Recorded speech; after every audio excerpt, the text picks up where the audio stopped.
You can teach yourself Salesforce for $0 on their site. There's a lot of supplementary material that has sprung up around it that's obviously faster and more condensed. But if you want to teach yourself Salesforce, it's called Trailhead.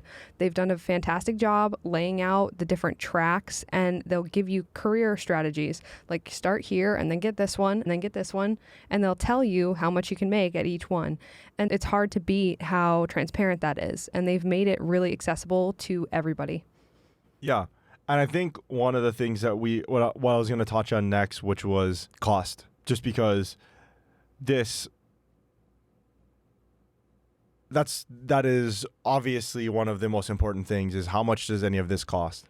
And before we get into an example, like you said, so Trailhead is free, Salesforce is free. A lot of them are free or relatively cheap, nominal price, for assuming that you can get it, and then you can go and start finding a job. You go, you study, you get the certification, and then you can almost immediately start finding work.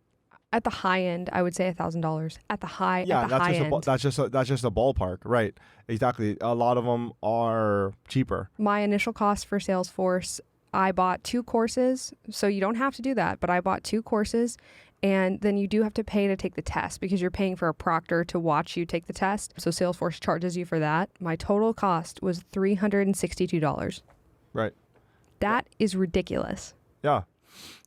And most of the cost was paying for that proctor. It was the test. And the practice test. I think you took a practice test. And a practice exam, and I took an exam, and I believe that represented $250 of that cost.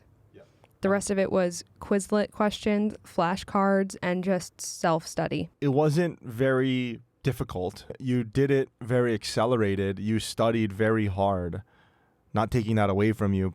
That being said, it's not hard to do. Yeah, you just sit your butt in a chair and learn it and learn the stuff.